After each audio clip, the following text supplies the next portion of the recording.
duo extraordinaire. It is Mitch and Matt. Are you guys buying into the Scrim box today? No, I don't think so, because I heard like that we were talking about like Boston playing like a ton of Bastion comps. A ton of them. I didn't do that. Yeah. I think I should play a game where 2 people on the desk at all times in the segment are gaslighting and 1 person is being legitimate.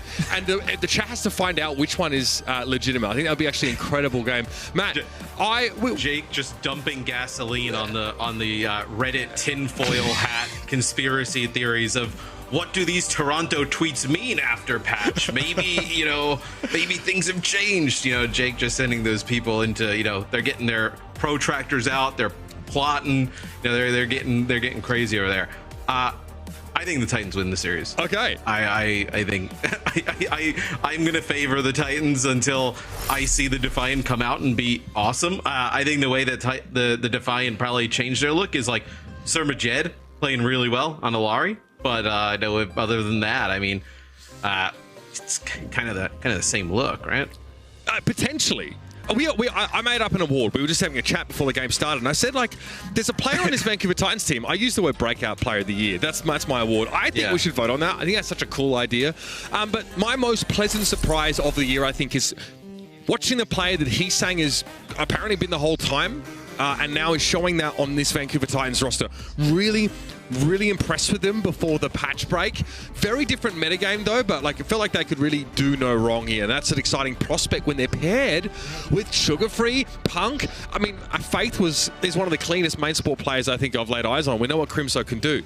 So this team for me, like I don't see any reason to be predicting against them yet.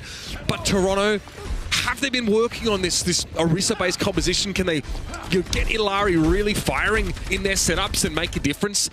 I'm curious to see. I mean, where we talk about the meme. I mean, Toronto want to be in Toronto, playing with their colours in front of the fans. But that is looking like a long shot here. Yeah, I mean, they need to go on a little bit of a run here post this patch to give them, and obviously, through the LCQ, right, give themselves an opportunity to make it. So Titans, they'll actually play Genji Echo here with the Defiant. This is interesting, Mitch. So typically with the Torb, we've actually seen teams play like the 76, like more of like a hit scan based setup, but they'll actually play Torb Echo.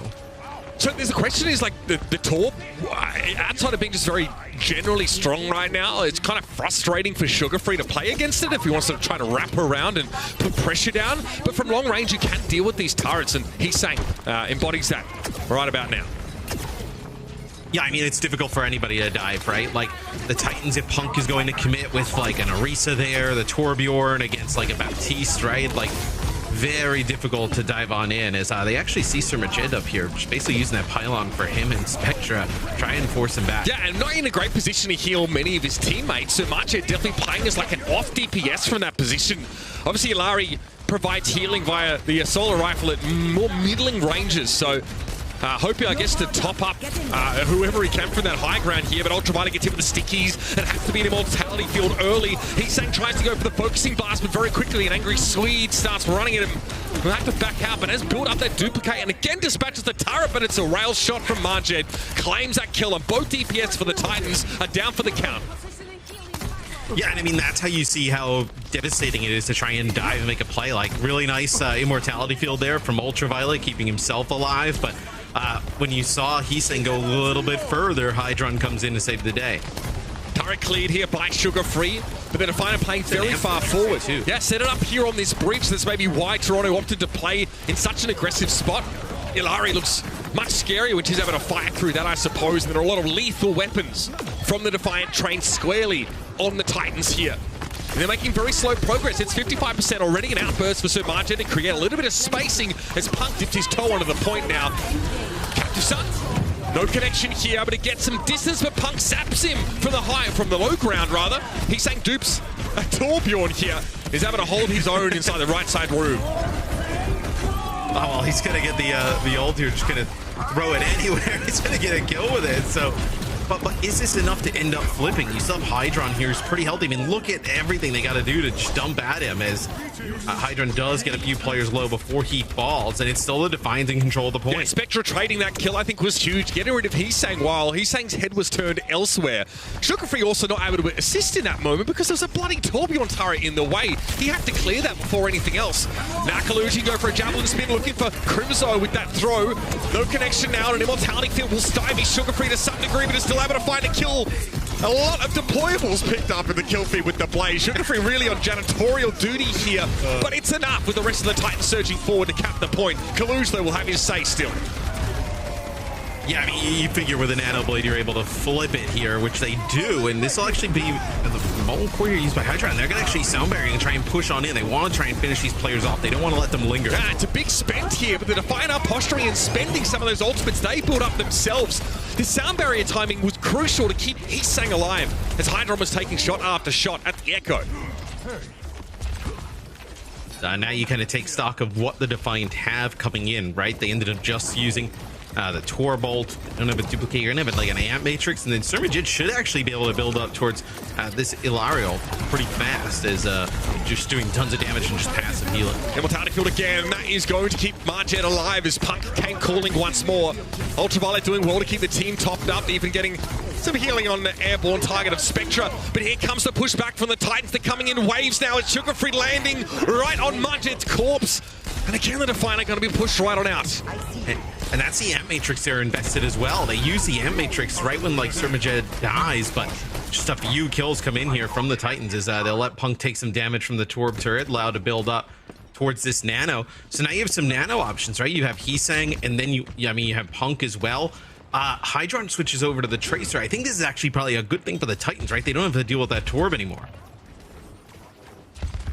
The Tracer, theoretically, to put some pressure down Heesang and Crimzo, of course, but Crimzo has dealt with plenty of Tracers coming his way in previous metas.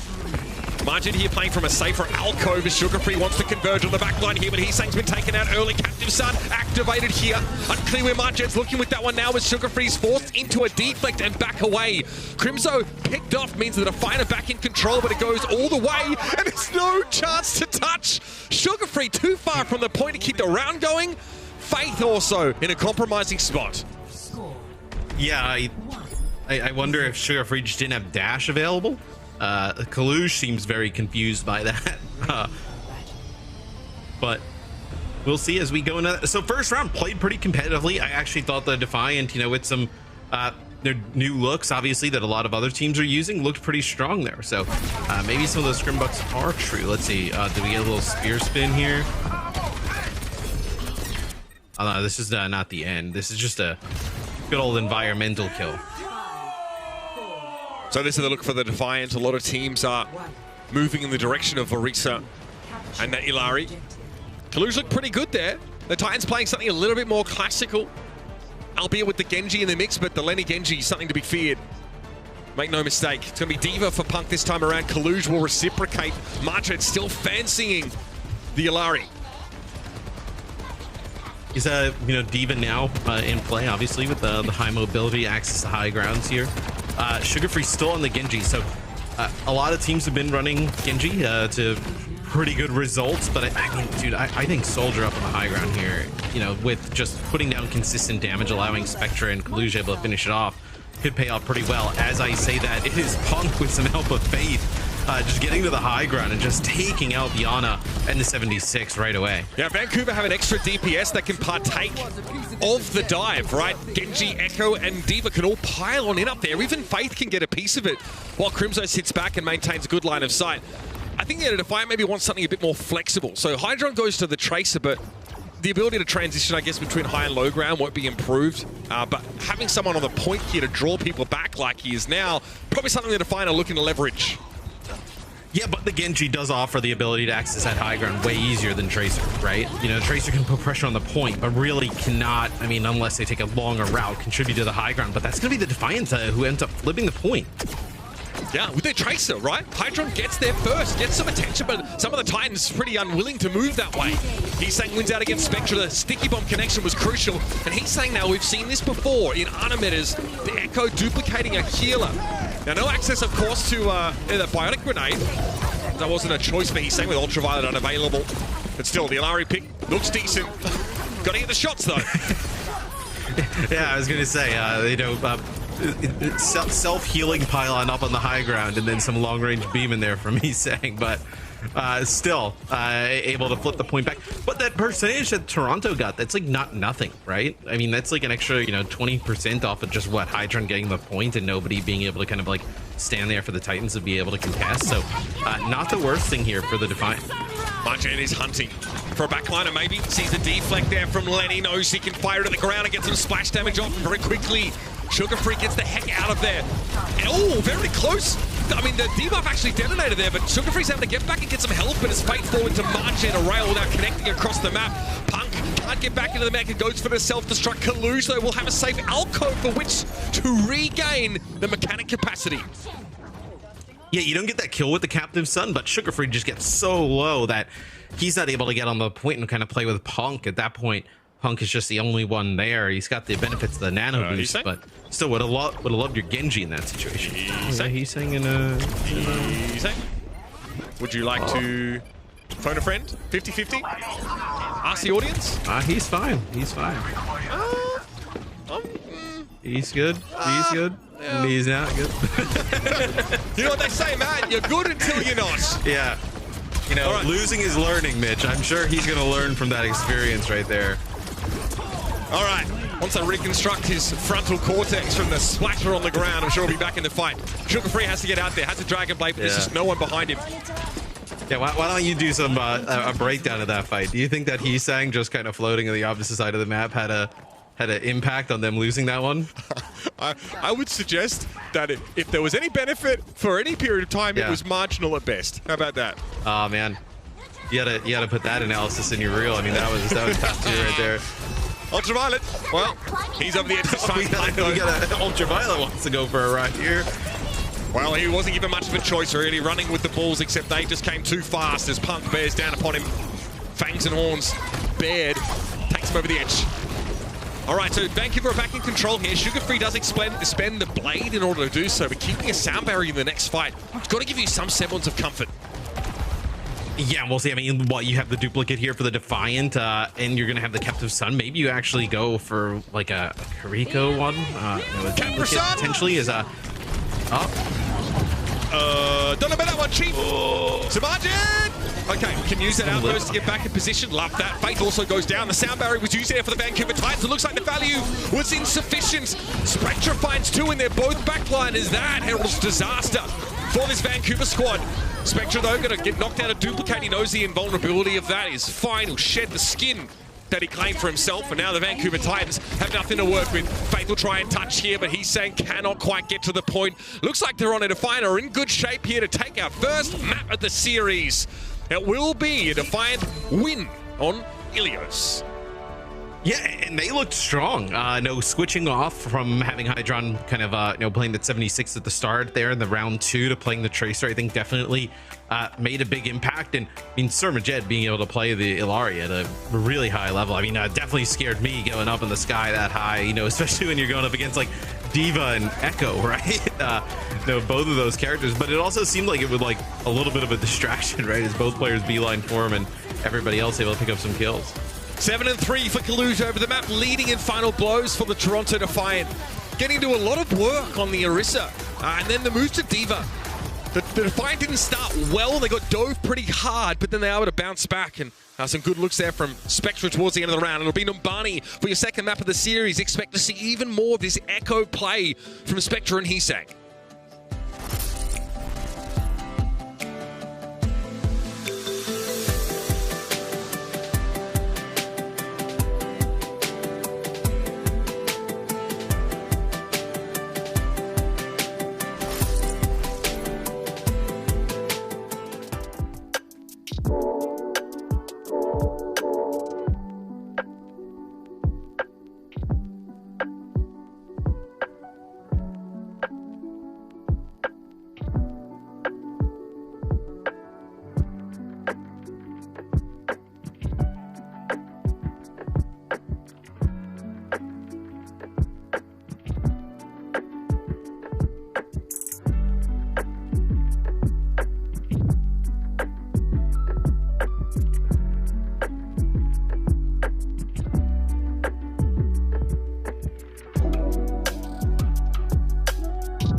cage, gotta let out the beast. Revolutionary, gotta let out the streets. Locked in a cage, I'ma let out the. Wake up, get out the sheets. We came for one man, forget my peace. We take the west side, take on the east. I'ma put him in the cage, never let out the. Yeah, I hear him chat to the noise. And stop for the talking. Like fire on the pond. If you wanna touch my please use caution. Well, with big, large Kaluge at the charge of the Toronto Defiant, show up in our first map of the series. The Ilios looks pretty good. We get two different styles from our teams, right? You get Winston versus Orisa, that first map. Is Punk trying to throw it back to somewhat of a previous metagame with Sugar Free on the Genji. Saw the Alari from Sir Margil. Thought that was fun to watch, and he definitely was able to have an impact. The Diva Mirror, though, favoured Toronto in that second round, and so often in Barney we go with the expectation, I guess, that some of these picks might run it back. Well, we've seen a ton of Echo on this map in the past here. Been very, very powerful, especially defensively. Yeah, and I think potentially like the Torbjorn here, right, on Numbani, if you wanted to, on the defensive side of things. That's a classic, isn't it? Some possibilities. Yeah, that's a little bit of a throwback. It's the Weaver, baby. All right, are we going to see the Weaver? We're going to get a little Weaver action? It checks out, right? There's another layer of... Does it? Oh, yeah, there's another... Oh, yes. There's another layer of protection here for Sugar Free. You can always yoink him out of trouble. Maybe you can allow him to play that much more aggressively. Now, obviously, Life Weaver has some self-heal on the dash, so that definitely helps a little bit. And again, the big tree giving overshield, overhealth rather, to teammates is very powerful. It's also pretty darn hard to kill. That thing honestly, around. if he just... if he had a little bit of a faster swap between healing and damage, I think you'd actually probably see him like a lot, you know, compared to where he is right now. But that's really the only downside is, you know, just a lot of just kind of like single target healing, which really, I mean, for this comp for the Titans, you're looking at probably trying to keep like Heesang alive a little bit. No, I mean, you don't have to. I mean, you can just heal your flankers or Echo and the Genji pretty easy, right? You just need to be looking at them approximately. This is what Kaluge loves, being able to play Sigma as well. Oh, yeah. Get some high ground control with the Baptiste. I mean, look at the amount of damage they put down on Punk. I mean, we did not expect to see this, right? But we see the Defiant playing around Kaluge. I mean, Kaluge said, he said he was the best Sigma in the world, he felt. They can play a poke composition around this now and have some flexibility in other roles. Spectre's able to bring Sugar Free down here, and the Defiant are trading upwards as they scale in towards this point. I feel like it's like not even really, you know, poke, right? It is kind of like compositions from the past where you're just kind of like, you know, standing at a distance doing damage and just kind of like ticking them down over time. The amount of just like burst damage from range with like the Ilari, Baptiste 76, like Echo, and then even Sigma in the mix, right? Like, I mean, you're seeing these targets of the Titans from a distance go down to like basically no HP. Sounds like a poke comp to me, big fella. I don't know what to do. No, well, the poke, you're just kind of like doing damage over time, passively putting back. This is like they're kind of just like chunking players down like instantly from range. I mean, it's a little bit different. I mean, look at how many players are like basically dead. He's like trying to push in here, though, realizes he's bitten off about as much as he can chew now. It's showing back, the light grip pulls him out, maybe not necessary there. As Hydron looked to make a foray into the backline with a flank play. Punk, though, is on the scene immediately and shuts him down. They'll be able to keep Kaluge up here, though, so just going to wait for Hydron to get back in. The spawn is so close. As a life grip here. Maybe we see Big Tree. Big Tree here, block. Yup. There it is.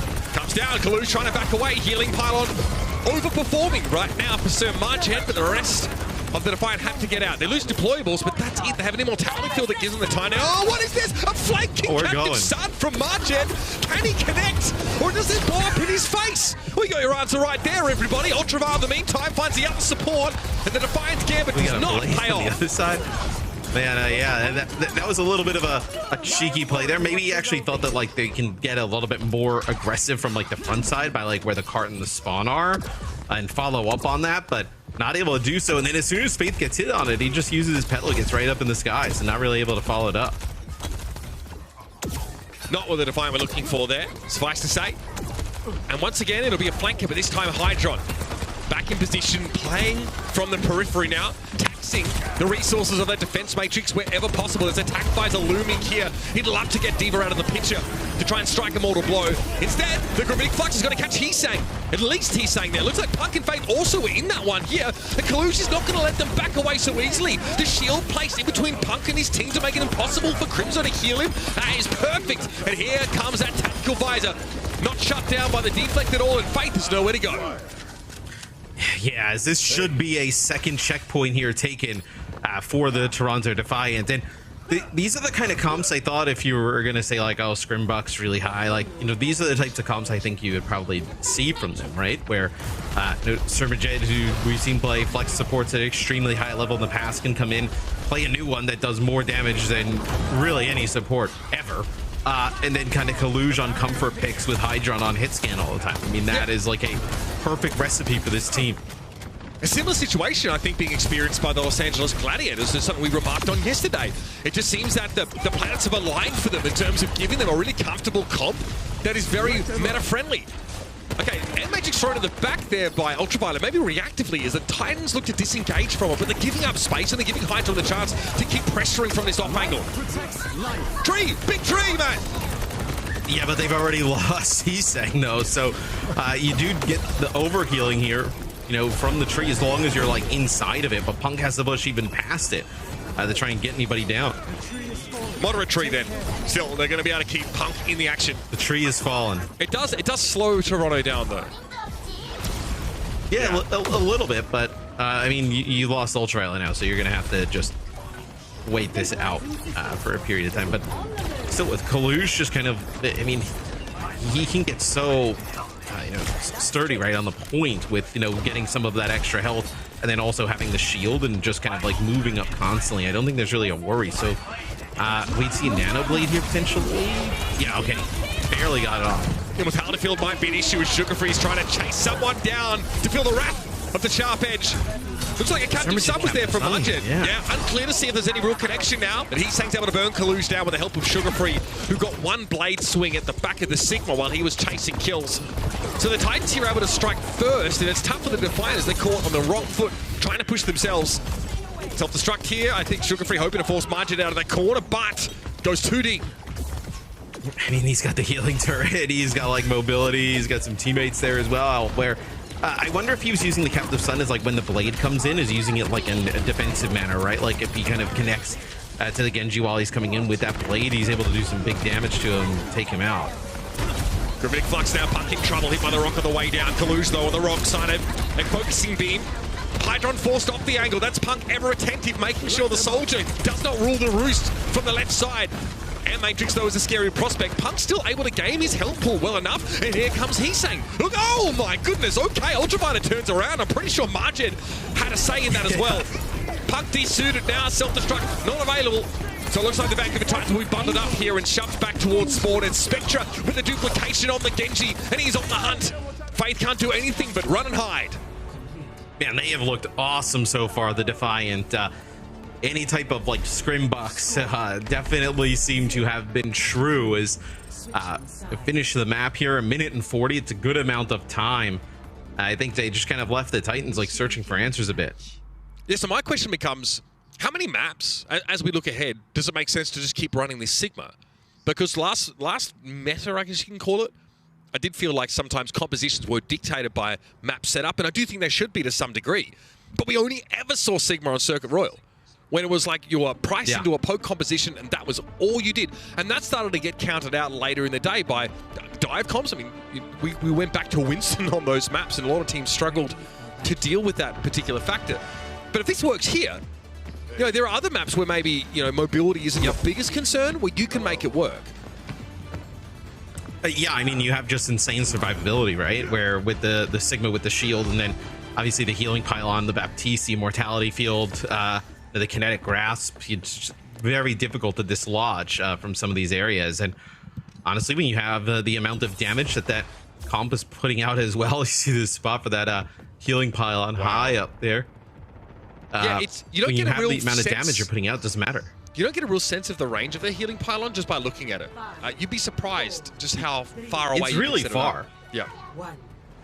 Pretty nice. And again, it's frustrating. We discussed this yesterday. To unravel a defensive position, you need to get to the healing turret quite often. Sometimes that's just borderline impossible. It requires like a full commitment from a dive comp to remove. Otherwise, you're better off barking up another tree.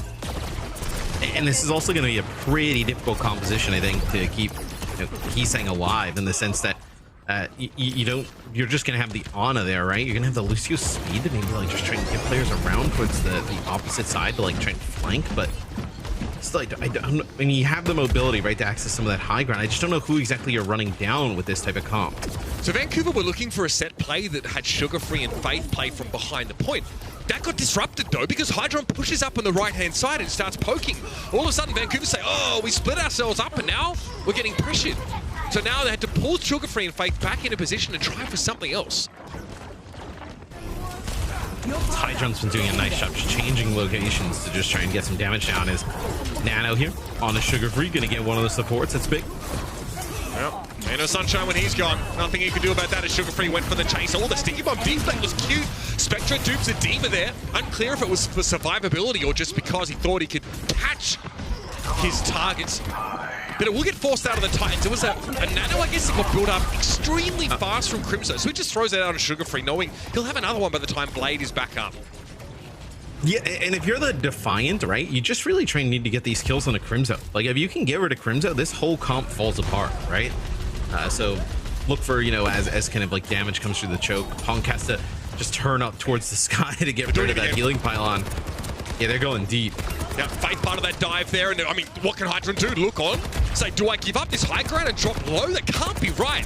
Spectra also trying to help out in this situation, but he gets brought down as well. Sugar Free and Faith beeline for the back line, and Sir Marjet, yeah, flattened once more by this dive. Yeah, as they kind of catch Ultraviolet out by that bridge and they just run him down. That is kind of the kill that they absolutely need, and you see how far they had to go to get it. I think, maybe Spectra plays a little bit closer. I actually like this swap, right? Play the Torbjorn. Like, hey, if you're going to try and dive our Baptiste, there's going to be a Torbjorn right there next to him, with that turret ready to go. That may well unravel this particular strategy. Heesang has been trying to clear them on Ilios from longer ranges, but if a turret's around a corner, then that's not really a possibility. Spectra wants to play front center. That increased fire rate of the Rivet Gun is a scary thing to face off against. Hydron's playing so safely here. He's well and truly out of the fight. Yeah, I mean, it's not paying off, really. Trying to go on these flanks, and by the time he gets there with the speed boost and how fast this comp from the Titans is moving, he's just not in a position to do anything. Yeah, I'm not sure what happened there. I think the tempo maybe gets away from him, because where we see him standing is just not a position that you can interact in at all, even if you are playing like a mid to long range hit scan DPS. Yeah, absolutely. So we'll see now. The Titans will get close to checkpoint B, but Mitch, they have everything to use here to be able to do it. I think if you're the Defiant, you're pretty much just playing to prevent a full map completion at this point. To the high ground we go. Once again, the dive is on it. Sugar Free is amongst it. The Immortality Field is brought down rather effortlessly. Kaluge looked like he might have been the next on the menu here. Marjet really trying to space back from Kaluge to stay safe, but Sugar Free thought about a flank there. Doesn't quite get away, though. That Hypersphere AoE damage will pick him up. And now above 4 minutes here to complete the map. So Titans hold on to sound barrier here. I mean, that is going to be huge. Probably, as Summer Jen goes in with that Captive Sun or even that Gravitic Flux, you definitely want that sound barrier. And I think if you're the Defiant, I mean, you're literally just hoping for a, prevent a map completion here. That's a nice stun there by Kaluge. Oh, and then a really nice use of the Flux. It's a preemptive sound barrier that maybe could have come out in response to the Flux. As a result, yeah, Punk can't do anything about that. Gets demegged by the Flux and then picked up pretty easily after the fact. The timing on the beat there just a little awkward for Vancouver. Yeah, the Flux is also predictive, right? Like he had to kind of guess where Punk was going to go, and he thought that he was going to go in line of sight of his Lucio, right, in the staircases. Faith will now play the breaks. It tells you that maybe you want to play a little bit slower. I think that's a really interesting choice considering what you're playing up against. Where are you supposed to get Inspire value here? You just want to be part of the dive, I guess. I don't get it. Yeah, I mean, you can maybe play on the card a little bit more with like Punk, but yeah, I mean, how are you getting this Brig in a position? Maybe it's even to just protect the backline a little bit more. Yeah, play around your D.Va as much as you can, I suppose. There's just no free Inspire procs, really. It's not like Kaluge himself is playing D.Va, because that's a decent spot to be in there. Tac Visor would be good, but Crimzo hits him from behind with the Biotic Grenade. And Hydron gets no value from that ultimate either. Still, though, the Titans in no better position than when they started. They got to find their way down from this high ground, and the Defiant still have the numbers, plus Hydron quickly getting back off respawn. Yeah, and I like, you know, Hydron just constantly taking these off angles on the 76, right? Forcing somebody to pay attention, turn, just... So you see him through the X-ray there. He's going to be coming towards the backside. That fire rate with Overload is nothing to sneer at here. He's saying spitting the rivets out. We're going to get around and flank on a timing that sees him come out of Duplicate with that flight cooldown available to make a dive or to get out here. It's going to be the latter that he chooses to do. Hydron again caught in a compromising position, constantly striving to find a flank angle, but he's being read. It did drag Punk all the way out, though, right? I know while that happens, they end up losing Heesang, so not completely for nothing there. So now Heesang will actually play that Ash here, so going to get some hit scan in the mix. All right, maybe make use of the high ground here. Not only are they trying to deny it from Hydron, but now they can actually make use of it themselves. But the Vancouver Titans are down to 90 seconds here. They need to get Heesang established up here, and the Defiant aren't going to give this room up for free. I mean, this has felt like with the Brig in the mix, right? You're going to get rally now. This has felt like almost like a 2-minute rally buildup. It feels like you haven't really been able to get the Brig, yeah, you know, 2 minutes and 2 seconds. Anywhere near in the mix. Yeah. Yep, exactly right. Martin creates some spacing. Looks like the Defiant will eventually give that high ground over to Vancouver. The question is now, how will the attackers make use of it? They drop down from it themselves. Hope to maybe catch someone out here. They wrap all the way around the left-hand side, and you'll notice that Faith needs to stick pretty close to the core of his team. It's going to be a nano blade. Sometimes it doesn't need to be complex. It doesn't need to be subtle. Sometimes sugar-free just delivers. Sermachet goes over the top here. It will be a completion there for the Titans, so they'll get a minute. You'll add some time here to the Defiant, almost 2 minutes on the clock, but I know they finally got that rally at the end, but I don't feel like the Brig was the answer there.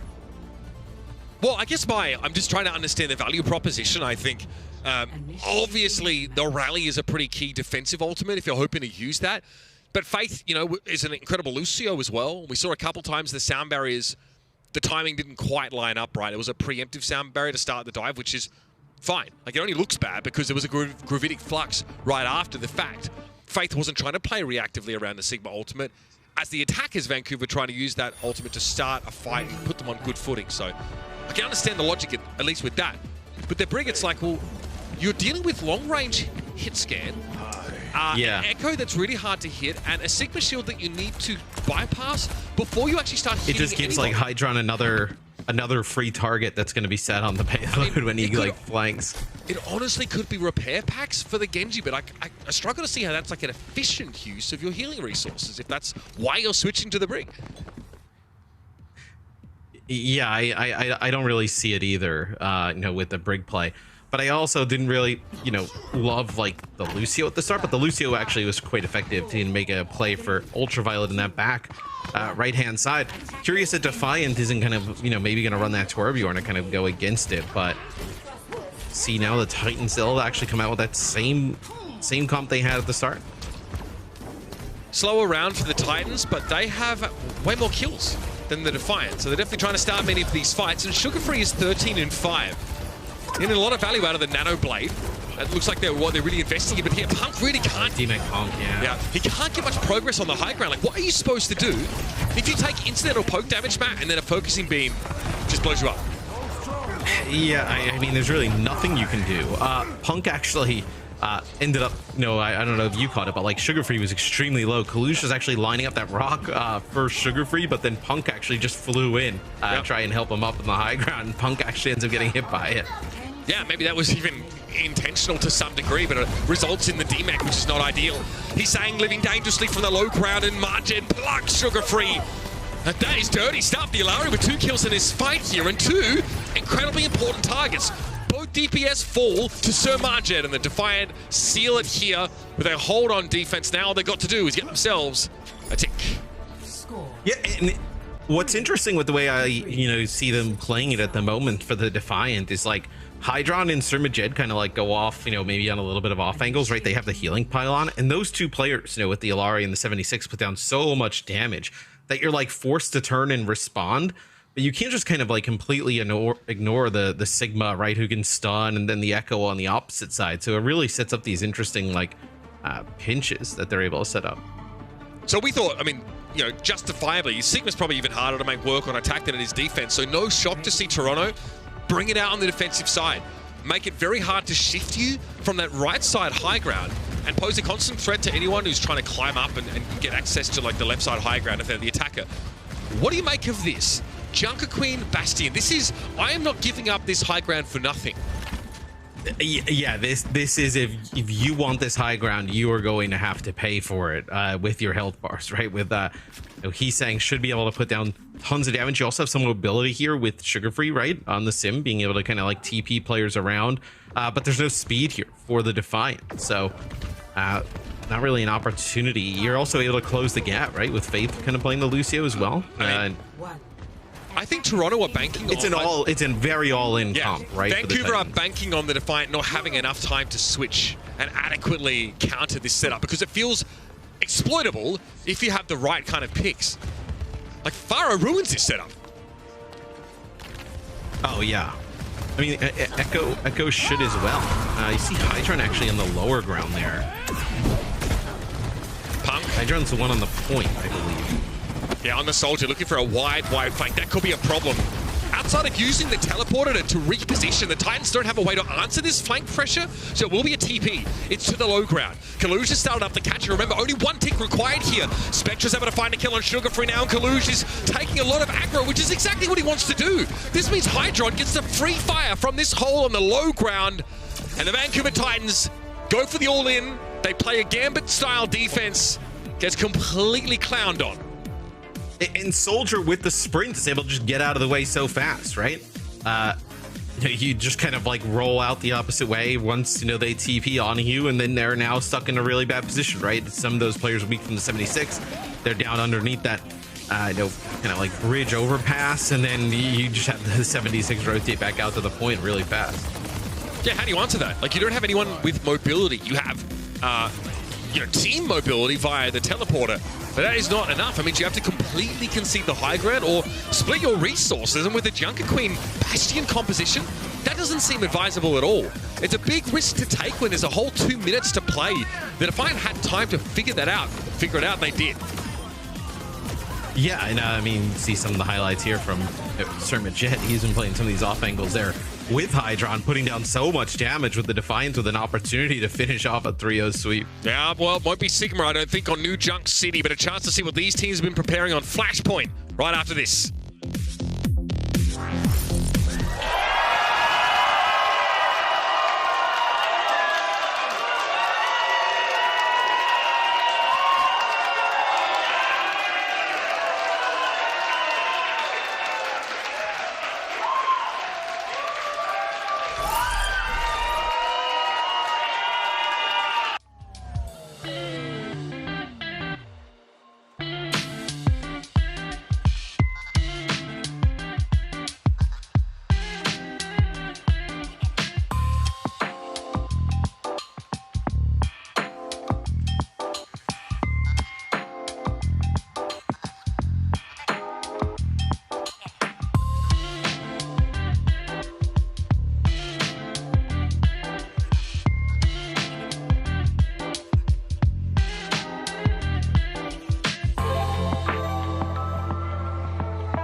it's been a pretty darn good year for this Vancouver Titans team.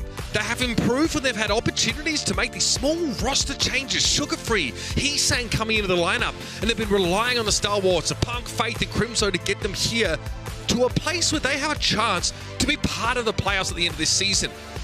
To do so, though, they really need to adapt to what this new metagame is serving up, and right now, Matt, they look like they're still searching for answers.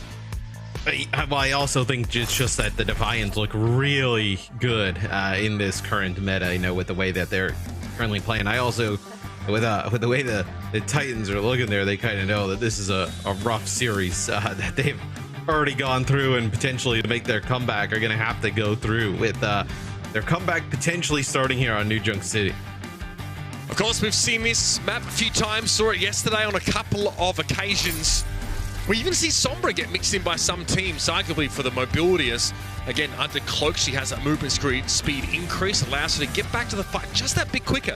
That mobility that doesn't require Lucio to shuttle you from place to place might be pretty desirable and might force some decisions when it comes to composition building, especially midway through the round or as it starts to break down. The Toronto Defiant, I'll be shocked. I mean, they come out with this composition, it's all well and good, but it's not that fast. Getting from point to point and keeping everybody, you know, grouped together as they travel might be hard to do without Lucio.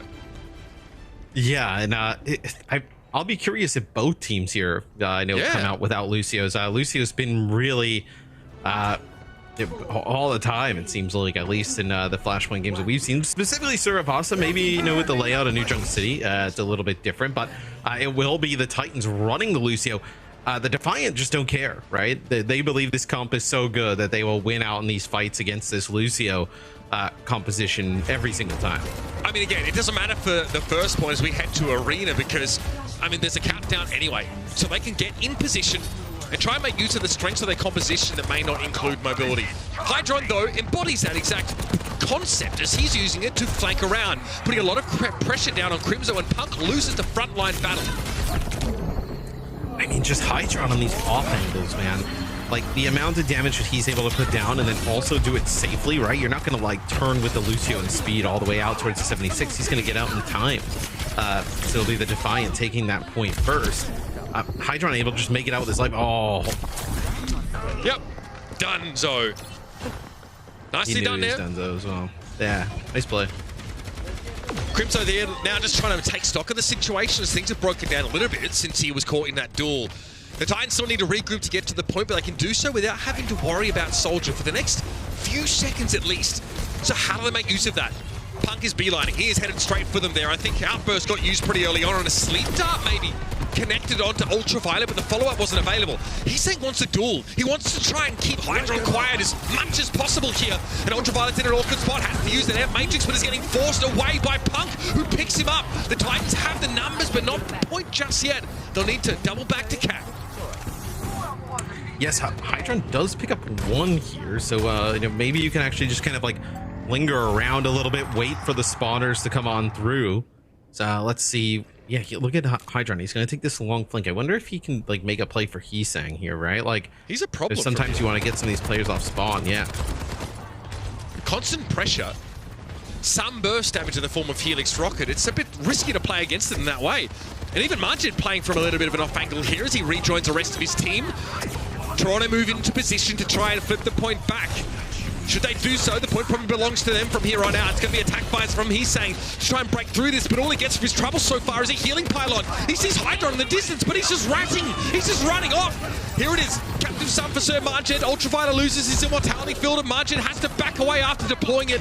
Healing turret for himself. Yeah, not a good look as the Titans able to hold on.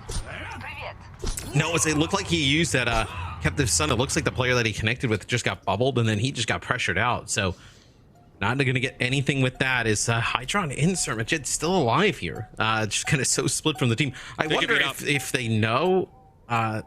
No, I think they're just taking a longer route. I mean, there's no way you give this up, right? Yeah, 100%. Yeah, they're not going to be able to get a touch. Yeah. But this is one of the core problems we identified. Toronto don't have Lucio. So when they're in those positions where they have to come back off a long walk, yeah, and because he was playing off to the side with Hydron. Not only is Lucio important to get everybody the same place, it's also important to bring one half of the team back together with the other, should they get separated. Yeah, you have this grab and sound barrier to use here for the Titans, so you may be able to start kind of chaining some fights together. Nano boost as well, potentially, if needed. So chaining these fights together, you really just need 2 more points to win this map. Hydron again, a constant nuisance here. They've got to be feeling some frustration after giving up Arena. Immortality field there in the grab, shuts Punk down for a time. Punk the only one able to get away from that one. Kaluge lays it down as Faith and Sugarfree get dominated. And now the Defiant can move into take ducks. And maybe they felt like they didn't need to use their sound barrier there. I mean, they did have it as the Terror Surge usually not the largest ultimate in terms of how many kills it gets, but able to get 2 big kills. The Titans get 11% on the point, not a ton, but now the Defiant can get set up. Again, the Lucio means you can take more fights. You can come back off spawn quicker. You can throw yourself into the fray sooner. Here it is, straight to the backline. Spectre's in trouble. Sugarfree found him. Sound barrier coming at a great time after the Titans had soaked a bit of damage. Now Sugarfree is free to pressure Kaluge down, and the Orisa is utterly overwhelmed. Yeah, it's the nano boost on the Genji, although you don't have a blade, still really strong there. Hydro got the exit there on Crimso and got a kill prior to that. He got away with absolute murder. The spawn's pretty far for Grimzo as well. Yeah, it's a problem. Yeah, looks like that maybe the Defiant going to be able to, I mean, if they knew, right, you'd get another fight before he got back, or, you know, as he's getting back. Sugarfree there, takes one to the belly. The Javelin sends him flying backwards. Punk there is noted at low health, and he's a juicy target for someone like Hydro from the high ground. Safe spot to deploy that healing turret as well. The architecture here for the Defiant looks pretty darn good, and they'll have to flip. Yeah, but it's going to be Attack Visor that comes in from Heesang. He's going to get, you know, just Ultraviolet. That'll be the Immortality field that goes as well. And he wanted to be able to flip this. Yeah. He wanted to do with Hydron for a moment, but realized his attack visor would run out. Hydron would just run away. It's exactly as he's done now. Hydron's very hard to catch, but not always getting into the fire when he's needed. Well, yeah, I was going to say, like, they can't just get baited by Hydron, right? And just constantly just try and chase him around. Oh, they get a sleep on him. He's like lurking. Follow through. He's the Overwatch lurker, I guess, is the closest like thing I can use to describe his play style right now. But you saw what he did in the previous fight. Like he played for the periphery. Yeah, exactly. But he, you know, the last fight, he got those 2 kills on the exit, which was great. It actually could have been something that Vancouver could exploit, but his impact came sort of after the fight was already lost again. And I don't think this is like necessarily like a one team has a Lucio and speed issue and the other team doesn't. I actually think just the way that the Defiant has kind of played some of these fights has been, you know, exploitable here by the Titans. All right, once more, we go to the bomb flats. Hydron here knows he can't get a full kill with any of this pressure, but maybe set something up for the rest of the Defiant to push into, but the blade can't be denied. Sugarfree says there will be no argument. You're also obviously with Ilari Baptiste, you're playing very greedy in terms of damage output. You do not have a support ultimate whatsoever. So like those blades, whether they have nano or not, should just get tons of value. And who's following up on Hydron's poke damage, right? What mechanism do you like guarantee kills from what he's able to do with this like constant peppering from the periphery? Yeah, I mean, you're just not really getting much of anything. There's a Kaluge here. Gets you with a Biotic Grenade and Ant Matrix up on the high ground. Maybe just to like not allow people to come in. That's oh yeah, that's gonna be a kill there. So they do get Sugarfree, but you see this grab coming from Punk? Oh nope, it's walled off. Yeah, he ult onto it anyway. I mean, that was a full Terror Surge Captive Sun combo on Sugarfree. That's a lot to try and get rid of the Genji. So yes, the Defiant do have themselves a foothold, but they spend heavy for it. And an Ant Matrix as well. Yep. I mean, that is a ton there. So now I guess when the Titans come in, I mean, they're going to have their visor. We'll see if Heesang can kind of like find a little bit of an off angle, but maybe the Defiant want to play a little bit aggressive Mitch. You have this Blizzard right here in the choke. Yep, straight away. Spectre's inside Ice Block. Yeah, I mean, Kaluge as well is able to dance around that, of course, because he has the Fortify, but he's saying gets the better of Hydron, playing from the off angle. It looks like he has the Attack Visor come up as well. An awkward little meeting between those soldiers who've been dueling for most of the map. Now Ultraviolet's lost that immortality field, and Kalush realizes he has to commit to the point. Blizzard go? I mean, they used Blizzard. It didn't seem like anything happened with it. Yeah. I think he played to fit too, just quietly. Spectre doesn't want to answer those questions right now. Too busy trying to keep his team in the game. Hydron is back, and Kalush has stayed alive for a long time, but they're out of healers here. It's still enough of a window for Spectre to find a kill on his sank here. Kalush trying to stay alive, but again, no healing whatsoever. Eventually, the Titans flip it back. Yeah, but that's still pretty good, though, for the Defiant, right? I mean, you get to 99. They also end up using their Nano there onto Punk. But what are you going to do with this Nano Blade that's coming up, right? I mean, this Nano Blade, just the regular Blade coming up, right? You don't have any defensive ultimate here to use. It's got to be Immortality Field, and then Prey.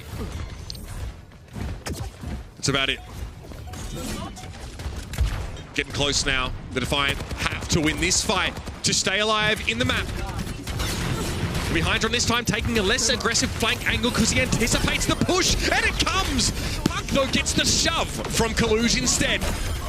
Nice little long-range damage amped javelin throw from Kalush to clean up Sugar Free in one fell swoop. Yeah, is maybe Punk kind of like thought there was some more healing there, because he ends up getting just blowing up pretty fast there, you know, with Kalush and Hydron coming around the corner. So the Defiant, they stays in it. So you do have the Titans, they end up holding on to some of those ultimates. I think it's probably a better decision, right? You know, imagine if they would have ended up using, Blade, or, let's say they get a grab, the fight extends, and now you come into this without anything. I mean, they'd be in a much tougher spot. Captive Sun to start the fight. Margin maybe just fancies the mobility here. Crimzo wouldn't be able to run away if he tried. And he's looking for him. Even with the Bardic Grenade there, it's going to be Kalush combining with the Terror Surge. It's a traitor support, so as elsewhere, Sugar Free was able to pluck Ultraviolet out of his team formation. Kalush is low. It's a very charged up Zaya from Punk, who just stays alive, and that's enough. That's enough for the Titans to capture the refinery first. Yeah, I mean, they just need Punk to stay alive just long enough, right? I mean, he's able to get some big damage out towards the end. Bubble's trying to protect everybody. His Faith is going to go back, escort him in, where the Titans now, Mitch, I think, have a big advantage. Tac Visor, grab, sound barrier here. Should be a sick combination that they're able to use. So the graph earlier on, it was ice blocked, and there was a fortified Orisa inside of it, but still, it clogged up the choke and provided a win condition for the Titans in the fight at Bomb Flats. Sugar Free gets the bubble. Doesn't give much charge over right now. Good discipline here for the Defiant, but the sound barrier definitely is a telegraphed play for the Titans. Hydron comes in from the flank with a tactical visor, but most of his targets are hiding behind them. The woodwork, so to speak. Kalush pushes up, and Spectre is awful low. Heesang gets a nano here, going with attack, but again, most of the shots being cut down by the javelin spin. Kalush will finish the job here as the Titans are going to have to give it up. So Faith gets like a nice exit there on a Hydron on the way out. Just a little bit of a drive-by as Toronto able to flip it in the end. So both DPS still walking their way back to the point here for the Defiant. You're going to have this Amp Matrix. Should be pretty big, but look at this Crimzo, who's hit some big biotic grenades. Goes over to the Kiriko here. I just wants to try and play a little bit more aggressive with the rest of the squad, a little bit more mobility. It's unclear if he is trying to play around Captive Sun just for himself, even to some degree. Hydron gets the drop on Heesang, coming over quickly if he connects the Helix rocket. Heesang, no, serpentining his way, but only buys a little bit of time. That's all he can do. Margin here with the exact Captive Sun we just mentioned. Crimzo gets brought down by Hydron, though. And I mean, the Defiant retain control. They want to push this to a 5th flashpoint. Do you try and fight this here if you're the Titans? I mean, they're going to get up probably, 85 by the time you get back. Do you try and fight this with Blade? You have 2 bubbles for Sugar Free. No reason not to. I think the Zaya bubble is a big, boon to you there. You can play more aggressively than you otherwise would without the nano. And there it is, before the Immortality Field is time to even deploy. Terror Surge. Yeah, Sugar Free find that kill. Terror Surge doesn't pay off here for Kalush. Spectre comes out of Ice Block. And it's a grisly scene awaiting him as the rest of his team are brought to their knees. Not much Kalush can do now as well. He'll be staved off, and the Titans will be able to accrue the rest of the percentage they need to win the map. Yeah, you're not going to be able to get back here. No way, it's too quick. And there it is, staying alive in the series. The Vancouver Titans turn up the heat on New Junk City. The point ticks up so fast in Flashpoint, that you win that fight, there's not even an opportunity. I mean, to even make an attempt to kind of get back. It's really just, if Hydron can be able to live through that. And I think they made the right call. We were talking about it. Do you come back, try and fight this again? They have that blade. You're playing the Zarya. You have the double bubble. There's a really nice attempt there from Kaluj. He actually did the spear spin to try and catch up to the Genji, and then the Terror Surge to lock him in. But Sugar Free gets that one kill, then dashes right up out of it. Yeah, it's worth bearing in mind, right, that while the Terror Surge knocked you up initially, you can still use your mobility to get out of it, right? You're not hampered to that effect at all. So it did obviously, yank Sugar Free back briefly, but he has that dash reset from smashing Ultraviolet with the blade. From there on out, he's free. Here's where we saw the Gravia in the choke right. Doesn't look amazing because there's an ice block there, but it's what Heat Tank does on the periphery. Wins out the battle against Hydron, and all of a sudden the Defiant are backing away. Yes, we saw Hydron go on like some long flanks, but it seemed like on a Nimbani it definitely paid off, right? On Flashpoint, I just don't know if you're going to be able to play that way. It seems like you have to be a little bit more with the rest of the team and just kind of deathmatch it out in that fashion. From New Junk City to New Queen Street, we're keeping it fresh here at the Overwatch League. Match 2. We're going to have our push map coming up right after the break. So stick around, of course, a fitting place for this Battle of Canada.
Well, our newest game type here at the Overwatch League presents an opportunity for the Vancouver Titans to sneak their way back into the series.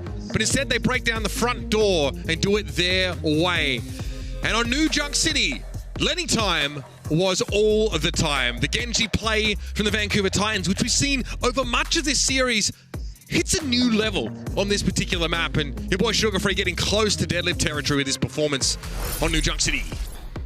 I mean, you're able to get a lot of value with the blades, right? I mean, 6 kills with the Dragon Blade, but you know they have no support ultimates, right? So nothing for survivability, you know, when you're playing like Captive Sun with you know, the Alari and then Baptiste and Amatrix. So you get rid of that immortality field, it's gone. I mean, these are easy kills for, you know, Sugar Free to clean up. And even when we saw the Titans switch off the Ana, they still had the bubbles to throw over on the Genji and say, hey, we don't really need nano boost here. Just go in. They have no support ultimates to they can't like beat in response to it. Can't even nano the target that's getting bladed. They don't have that. They just have the immortality field, which is pretty easy to cut through here.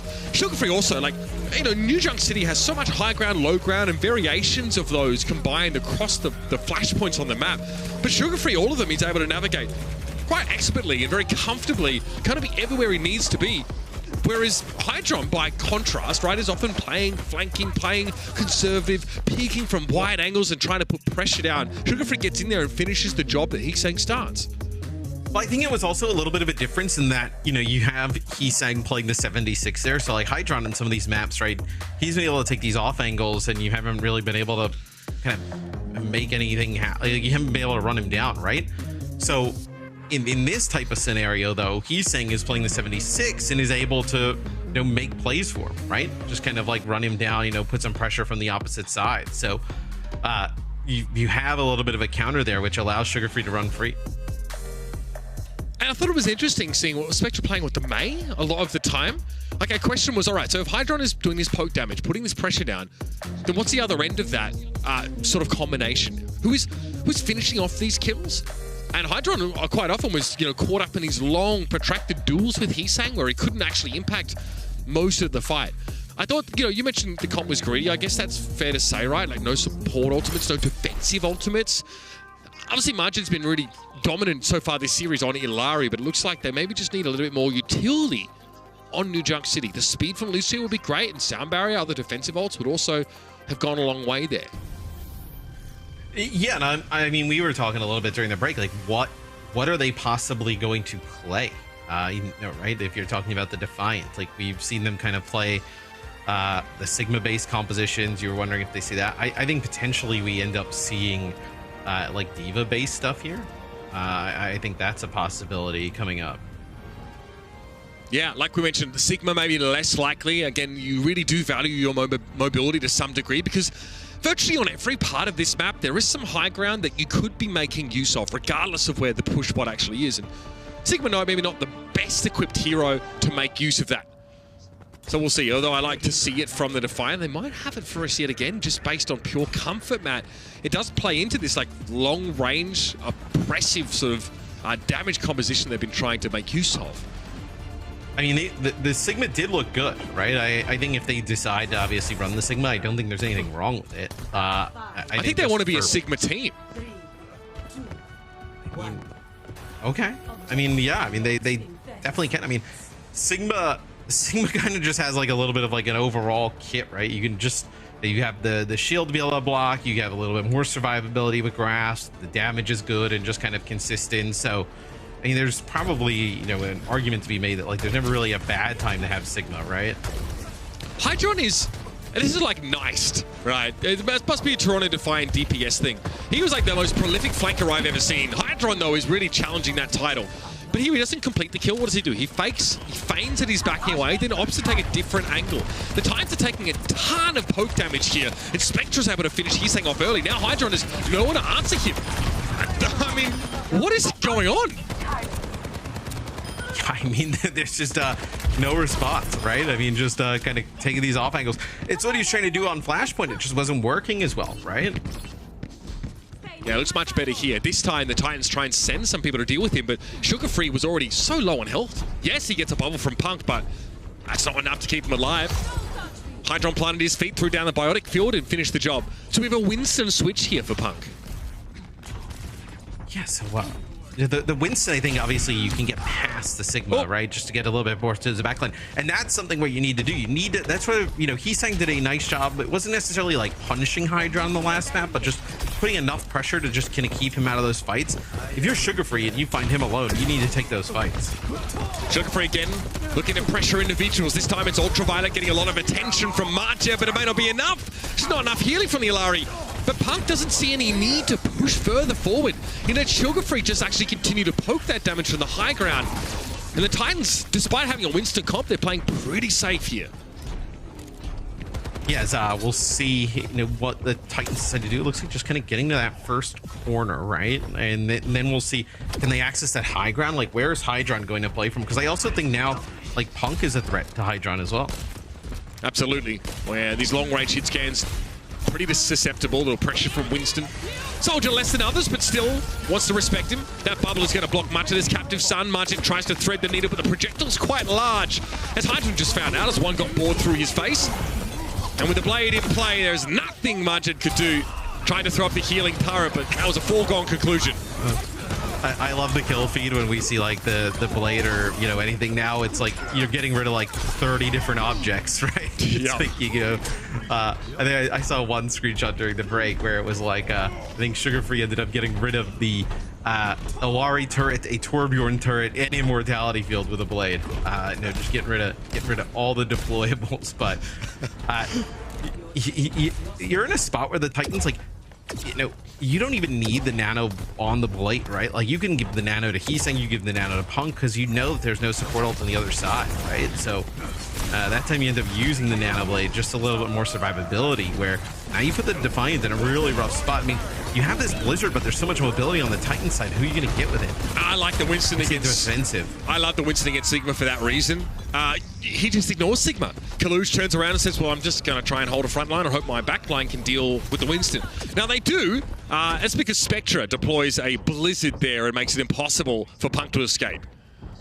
Yeah, they just kind of threw it basically at Punk as he was just jumping into the back line. But the Titans do get, you know, 56 meters. I mean, that's a good chunk of space that they are able to get. As Spectra gets slept here, looks like they're not going to be able to follow this up. But Hydron actually gets hit with a bio. Are they going to be able to get him pretty low, but not able to finish him off? He's saying it's actually a little bit of a dangerous angle here. Most of the Defiant were looking at trying to lock Punk inside that room. Gravitic Flux inside the tube. They're unclear who's caught in that one. Attack visor from Hydron, stymied mostly by the masonry here. He's got nothing to fire at. Punk again is taken down first, though, so the Defiant switch their focus to getting rid of the Winston at all costs, but there may not be enough in this kind of plan. Nice biotic field there. Sugar Free pulls up short, trying to chase down that soldier. Yeah, and Summer Jin gets in the feed as well, as this should be the Defiant taking the lead, getting the checkpoint here too, as yeah, just Punk taking some damage, just gets pushed back, can't contest that. So Blade coming up here, though, for the Titans should be able to fight back, where Spectra actually goes from May over to the Torb. So I think the Torb's the better pick. Martin repositioning here, hoping for a high ground captive sun play. The connection is good, but the follow-up, that's a big part of that ultimate being powerful. Martin can't get back up on that high ground, and Punk just turns him into Swiss cheese down there. I think he'd really do to try and follow up on his own, and that's not the first time Martin's looked for a solo play with that ultimate again. This time doesn't work out, but the rest of his team are getting it done without him. Yeah, I mean, they get rid of Punk, and then also an Amp Matrix comes down, and Heesang ends up falling. As I think Spectra on the Torb just gives the backline a little bit more safety. Like, you know, not saying like the Torb turret's like some kind of big defensive ultimate, but the Torb turret there putting down some damage with the 76. Also, you know, Torb getting the extra health, you know, the faster fire rate can put down damage pretty quickly, make it difficult for the Genji to get anything big going on. So we're doing this again. Faith is switching off the Lucio to the Brig once more. Maybe because they feel like they're having to play defensively here, but Punk needs to be careful. Heesang can't get out of the Gravitic Flux, and there was enough damage in the air for Crimzo to be nothing but a smear when he came down. Even see the Ana get caught in that one. Kinetic Grasp here to try and slow Heesang down, make it hard for him to pick everyone off, and Faith is just caught at long range awkwardly, not able to get any Inspire procs. I'd love to hear what experts have to say about the Brig switch by Vancouver into these Sigma comps. Yeah, I mean, we didn't love it on Numbani.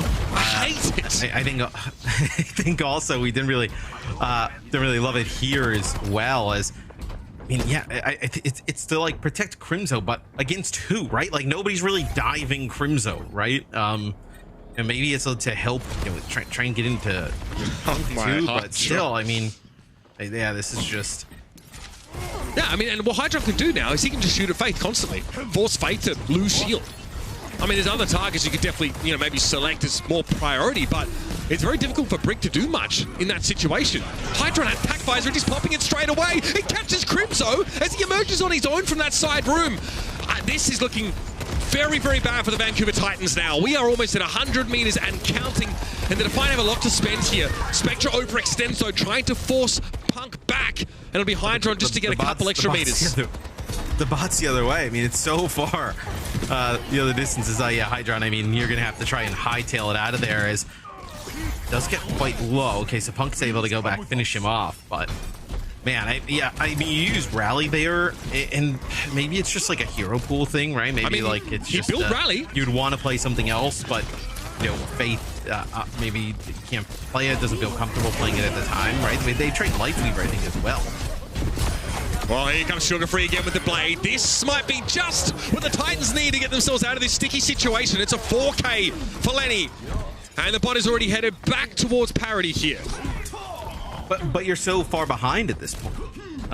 You're gonna have to push, I mean, another like 45 plus meters to tie this game up, where now the Defiant, they can kind of play the way that they're good at, right? They can play a little bit more defensive, a little bit more turtled up. Flux, is Punk enough? Faith was caught inside that as well, switching back to Lucio, might I point out. There's a lot of work needs to be done here for the Vancouver Titans in the 2 remaining minutes of this map, and potentially this whole series. We've got a Captive Sun available here for Marjet. Takes note of Faith coming his way, gives him a gives him a love tap there, and Sugar Free was living dangerously, getting as close as he did to the Alari here. They're keeping Marjet inside this room, but I don't think that's necessarily on purpose. It's Crimso with a long nade to claim Ultraviolet. Yeah, and it's a Primal Rage here from Punk. I think he's just trying to displace the player. Yeah, getting, Kaluge just knocks him down right. Into the rest of the team. But look at this. It's going to be Summer Jed going with the Captive Sun here is over the top. I don't think it connects with anybody. I don't know what happened there. I think I saw it fired at the Genji potentially. But again, a couple of kills on the backside of that fight for the Defiant made it look a little promising, but Marjet wasn't in a position to do much there. Maybe even Captive Sun used for some degree of mobility. Either way, 1 minute left. Still a distinct amount of distance to be pushing for the Titans here. They're only at about half of Toronto's total, and it's all uphill from here. Yeah, and I mean, you have this Torbjorn ult, right, where they're going to have to get aggressive, to try and make a play for the backline, like a lot like how they can just turn and throw it behind them, right? That's exactly what they go with. Hydron knows over to find one. It's Crimso. That's a pretty key kill, and Sugar Free's low. He was standing on the biotic field as well. I think Sugar Free was expecting some assistance. It never comes. And now inside the bubble, Puck is going to get rocked. He'll be brought down, and the Vancouver Titans, just as they look to strike back, they're sent back to square one. In this type of playstyle from the Defiant, with like Hydron taking a lot of these off angles, it has worked great on everything outside of Flashpoint, as he comes up big with 2 kills there. Hydron's 12-5 right now, really not only setting up these opportunities to find kills, but completing them himself. High ground is something that both teams are going to value with the bot in this part of the map here, and Ultraviolet's forced to back away. The Immortality Field gets blown to smithereens, and Sugar Free comes in with the blade. This is how the Titans stay alive. It's going to take more than that, though. Another stellar showing from Sugar Free. But the Titans need more than just a big blade to get them to map 5. They got to be careful here, right? Flux plus Tac Visor coming on in here for the Defiant. If they can somehow live through that, they're in a pretty good spot, Mitch. I mean, nothing's going to be coming online, and, you're probably going to get, within 20 meters here. Punk harassing Hydron early, doesn't use his jump, so he can chase if he needs to, finding extra damage here with the Primal Rage. He backs out, decides to circle back to the rest of his team who are in dire need of assistance. He's saying no, caught out, brought down by Marjet, now a Captive Sun. Who's it going to be? Looking for the Genji on the high ground, and he finds him. Yep, kind of like Icarus, except the sun got brought to him. Lenny burnt to a crisp, and the Toronto Defiant take the series away on such a fitting map for the occasion. Canada this time belongs to the 6. Yeah, and I thought the Defiant, outside, what is it? Vote for me for Rookie of the Year. All right, here we go. Everybody's trying to get. Spectre's like, what is it? He's like, oh, okay, yeah. What did you write? Wait, sure. Yeah, I'll take the vote. But I'll vote for Kaluge Rookie of the Year. Why not? But no, I thought the Defiant played really strong throughout this series. I think just kind of like maybe like tightening up that flashpoint play, right? You know, going on those like long flanks. I thought that's kind of when didn't really pay off. But I thought Hydron on those off angles and then just the damage that Servajed's able to put down from the other side was really good. I'm enjoying this guerrilla marketing we're seeing from our players here in the Overwatch League. You know, don't bother going on X and typing it out. Do you know what I mean? Just get it in the brief window you have while you're still on camera. But look, I think it's a decent case to be made. Get the feather pen out. You know, get a nice piece of paper. Whatever it takes, everybody. Look, great showing here, I think, from the Toronto Defiant, though. We're definitely dubious about them coming in. The Scrimbucks, though, was something that was discussed on the desk here. And that Sigma composition was something that we said, is it just for the one map? Or is there something like an identity that the Defiant are trying to play into? We got our answer on that last map in a big way. Let's talk player of the match here because it ties into this story perfectly. Kaluge said before he's the best Sigma in the world, and he's able to play his favorite tank pick for much of this series after starting with a strong showing on Orisa. Yeah, I was going to say he also had some really nice plays on the Orisa. You can think back to some like really sick spears that he's able to connect on to Sugar Free. You know, a few kills with the Terror Surge at, you know, at times, which we usually don't see a ton of kills with. But I thought Kaluge had a fantastic series. I think if these are like the tanks that are going to be kind of in the pool in terms of like the meta for the last few weeks of the season going into playoffs, I think he's going to have an excellent time. See that Gravitic Flux, that's what we didn't see, but quite often Kaluge is trying to get that like percent health damage onto Punk to make it easy to burn through the health reserves of that Winston. And it's fun to see this composition. You said it's a little greedy, right? There are no big support ultimates here. Very offensively geared, but it's a setup that allows most of this composition to move together and let Hydron be a loose end, to be that flanker. And God, he's such a rat. He's so frustrating to play against. He is everywhere and then disappears when you look at him. Yeah, I mean, just a nuisance in the just kind of like flanks, right? Just putting down damage, just pestering constantly. I thought it looked good, when they had the Torbjorn in the mix. I think that kind of protects that backline a little bit better, right? You have that Torb turret that can be annoying. We saw a few times where Punk was like jumping in, trying to make a play and just take some shots from the Torb and the turret and has to just kind of hightail it out of there. So I think, the maps that they can play the Torb, with the Alari and the Baptiste and kind of like have that 76 roaming around, I think those will probably be some of the best for the Defiant. Yeah, ordinarily, right? Like playing the Winston against the Sigma comp and just circumvent him, ignore him and dive the backline. It's a really powerful way to play against that tank hero. But with Torb being as strong as he is now, you're even further dissuaded from trying to die. Very powerful strategy here we're seeing from the Toronto Defiant. I want to see it expanded on a little bit more as we head over to our experts on the desk to wrap up our second match of the day. Monkey.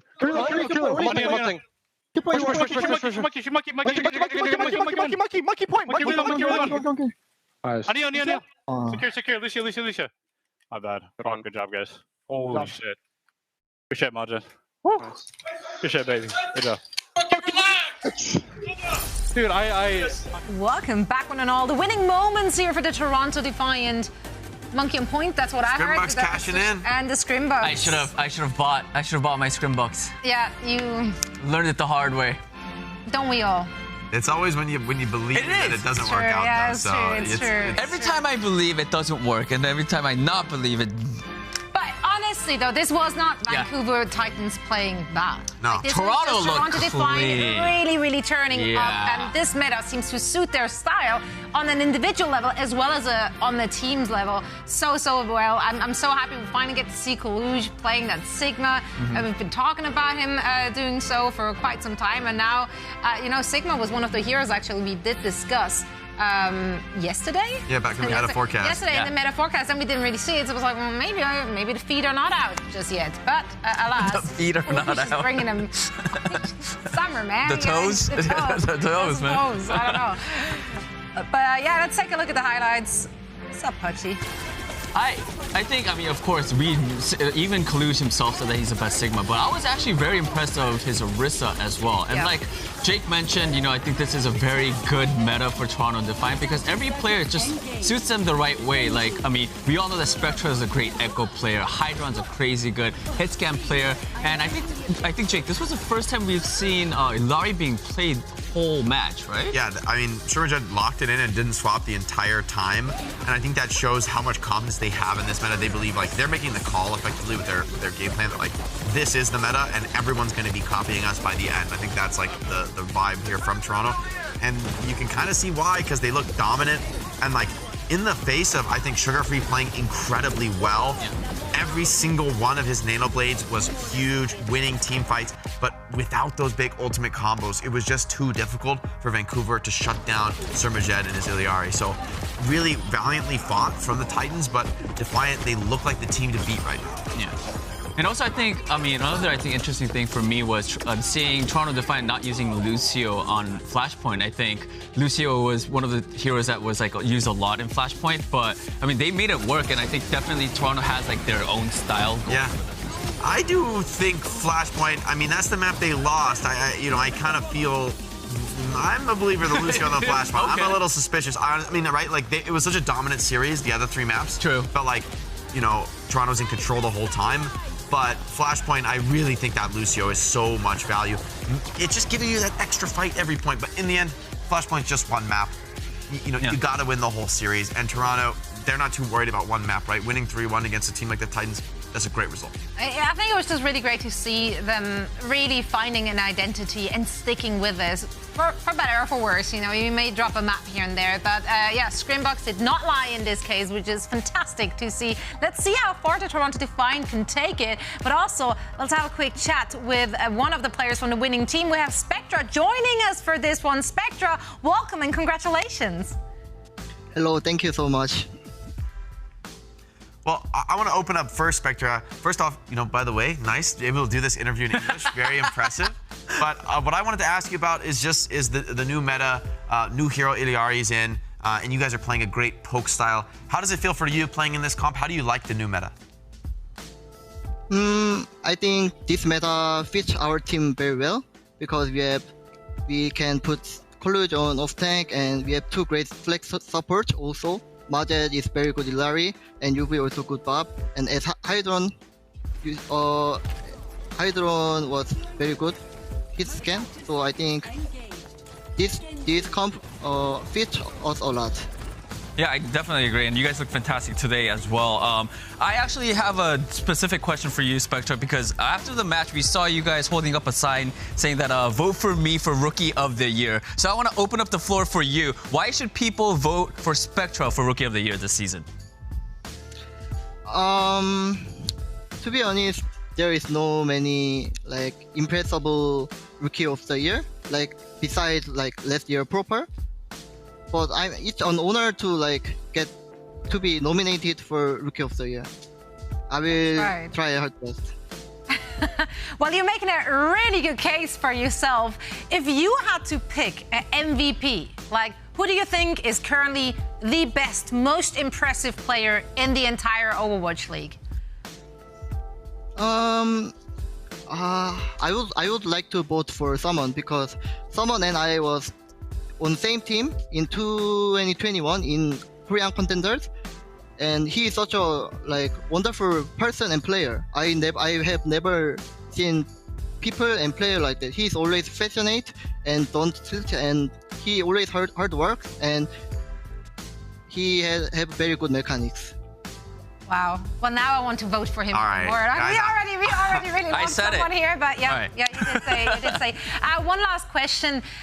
Toronto Defiant, the grand finals are going to be in Toronto. How much would it mean to you and the team to be able to represent your own city at the grand finals in front of a home crowd? We need to, we feel like we must go to playoff, and we must play match in front our hometown fans because it's Toronto hometown. So yeah, I think we can qualify too. That's right. Use that as extra motivation. Yep. I know the fans are eager to see all of you there, and so are we. Thank you so much for joining us, and best of luck in your upcoming matches. Thank you. Thanks, Spectra. Spectra from the Toronto Defiant. That was so heartwarming about someone. Yeah. It's like when you meet, never meet your idols kind of thing. No, meet someone. But Someone, if that's your idol, you should meet him, apparently. Gotta come to the grand finals to do it. I mean, exactly. I've been saying someone MVP. Now I'm saying Spectra Rookie of the Year now. Yeah. Wow. But from I think it speaks highly of a person when they can speak highly of someone else. And there's something to be said about it. But yeah, honestly, great performance, of course, from Spectra. Rookie of the Year.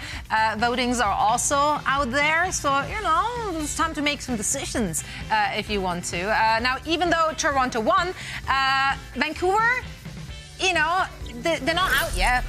Not out at all of the running. A lot of that is because of this guy on your screen right here. It's Sugar Free on the Genji, doing everything his team could possibly have asked of him in this match. So many beautiful blades. Like every time he's getting the nano, he is delivering with that ultimate. When they invest resources in him, he does give you that value. And that's very hard to do with that level of consistency, especially in a losing match like this. So I do think for the Vancouver Titans, I was calling them like before the patch as one of the top teams in the play-ins, like one of the most likely to qualify. I still think they're a serious threat to qualify, even if they have to go up against Toronto again.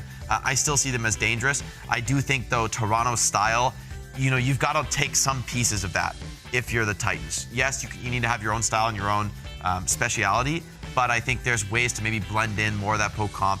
But on the control, on the Flashpoint maps, their style did look super dominant. I think they have great things to build on. So Titans fans, I feel like you don't give up yet, right? You back for that rematch battle for Canada in Toronto in the grand finals. That's their goal now. That's right. Planes, of course, are just on the horizon, and I'm very excited for that. Now, a few teams are already out, such as the Vegas Eternal, which will be facing off against the San Francisco Shock, which are coming up. For Shock, it's very simple. If they get a victory here, they actually are qualifying for the play-ins. So this is a must-win. For Vegas, I mean, they just want that one win. Just one victory is all. Like, just realistically, one W. Do it for Rack Attack. Do it for Rack. Talk all about Do it for Knife. Do it for yourself. Do it for anything. Whatever you do, we want to see that W eventually. So maybe this is the time. However, we talked about Shock. They might be a scary opponent. We will be discussing this upcoming matchup after this break. Don't go anywhere.